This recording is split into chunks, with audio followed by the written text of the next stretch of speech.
The Bevel Modifier is an alternative to the Bevel Tool available in Edit Mode's toolbar.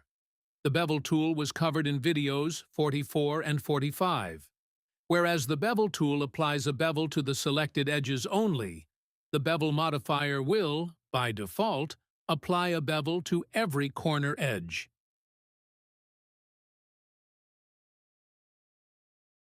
To demonstrate, we'll start with a modified and subdivided cube and add the Bevel Modifier.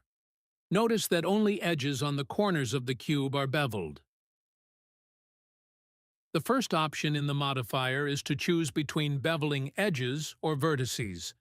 If we choose vertices, again, it is only vertices that are connected to two or more angled faces that are beveled. Width type specifies how we measure the size of a bevel. This is a drop-down list, and we can see from the diagrams shown here how each option is measured.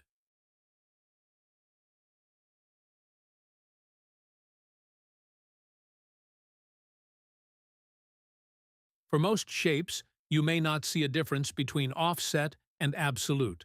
But under some circumstances, the difference becomes obvious, with absolute being affected by cuts on a selected set of edges. Amount is the size of the bevel. What this figure represents depends on the current width type setting. Segments is the number of faces in the bevel being created. More faces create a more curved effect. Limit method allows us to specify when beveling should be applied to an edge. The default value here is angle, and the next field specifies the smallest angle between the common faces' normals. Where the normals are at a lesser angle, no beveling will be added.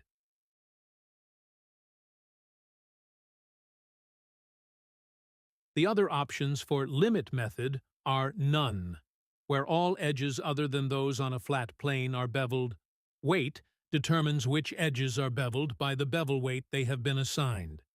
Weight type specifies which type of weight that may be assigned to an edge is to be looked at.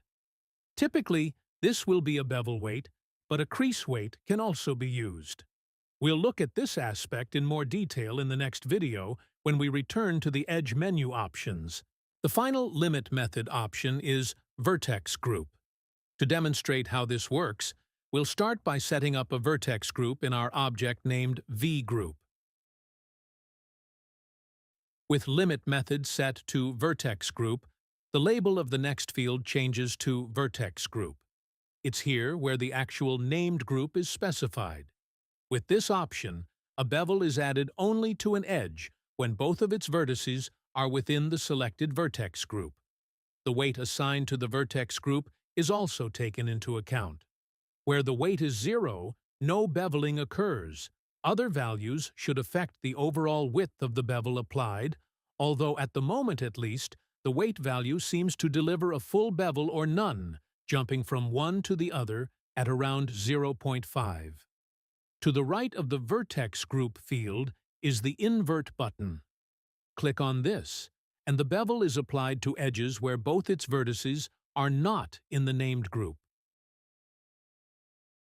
Before continuing, we'll switch to a standard cube with the vertices of one edge assigned to a vertex group called top group, so that when we add the bevel modifier, we can bevel only that one edge.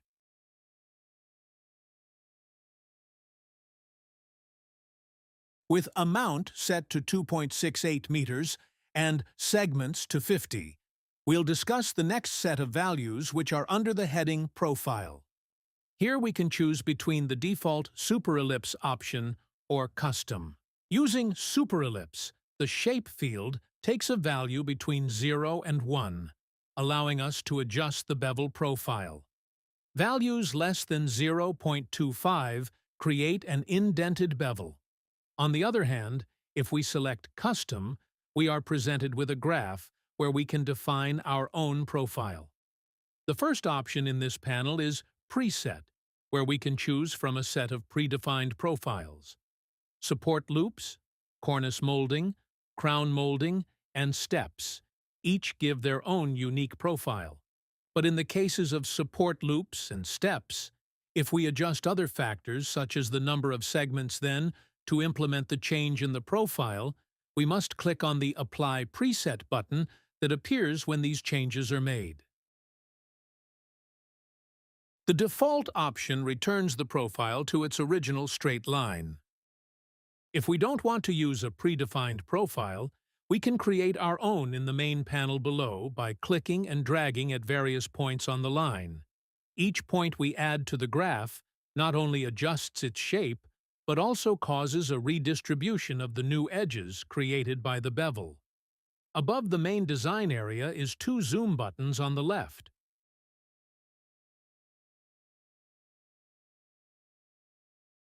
On the right is a reverse path button, which inverts the profile. Next is the circle icon, which toggles the ability to drag the profile graph past its adjustable area. From the drop-down button, Reset View returns the view to its default zoom setting. Reset Curve resets the profile to a straight line. The graph area is assigned 0 to 1 coordinates in the X and Y directions. And when we begin to edit the profile, we'll see an extra bar of details appear immediately below the graph.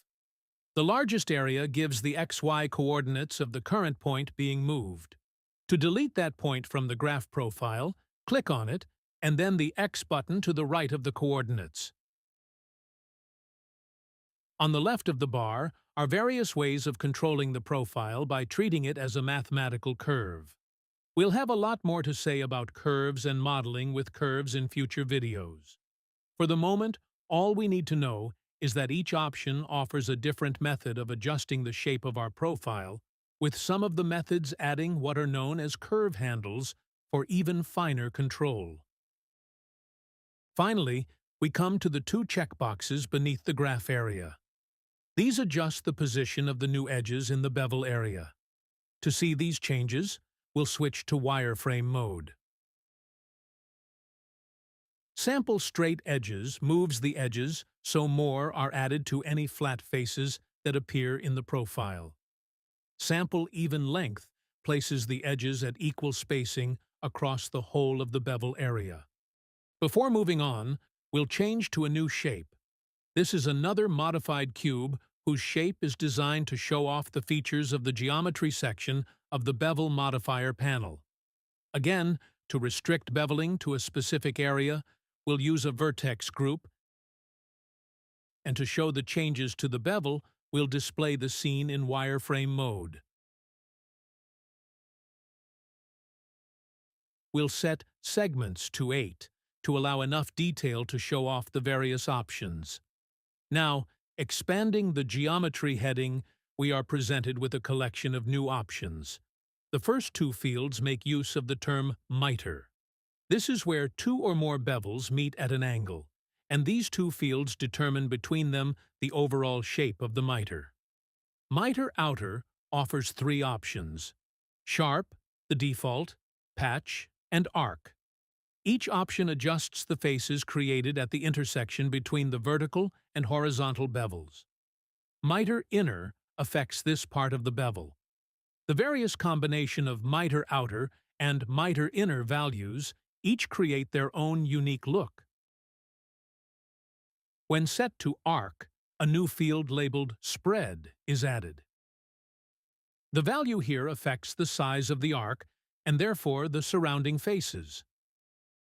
Intersection Type, when switched to Cutoff, leaves the area where bevels meet as a much simpler structure, which is not affected by miter outer or miter inner values. Clamp Overlap ensures that the bevel we are creating does not overlap any existing edges. In the example here, the cube has a loop of edges just below the top face. If we bevel the edges around that top face, we can adjust the width so that its leading edge passes the existing edges, giving a muddled mesh geometry. But we can avoid this from happening by activating Clamp Overlap. Now Blender will not allow the width to extend past those existing edges. Loop Slide, which is selected by default, doesn't affect simple bevels. But to show the effect it creates, we'll start with a cube that has a set of edges that cut through the faces at an odd angle. If we bevel part of the cube, the loop slide option adjusts how the angled edge is handled when it passes through the new bevel faces. The final heading we can expand in the bevel modifier is shading. Not unsurprisingly, the fields here help us to adjust shading, but also the material assigned to the new faces created by the bevel. Harden normals adjusts the split normals on the new and adjacent faces to create shading that produces a smoother-looking curve. Mark seam and mark sharp will be discussed in the next video. Material index. When we create a bevel and the material index is set to -1, the new faces in the bevel are assigned the material already allocated to one of the existing adjacent faces. We'll look at this in more detail when covering materials in a later video. Face strength. All faces can be assigned a strength, with the options being weak, medium, or strong. This in turn can affect the shading. However, a detailed look at this must wait for a later video.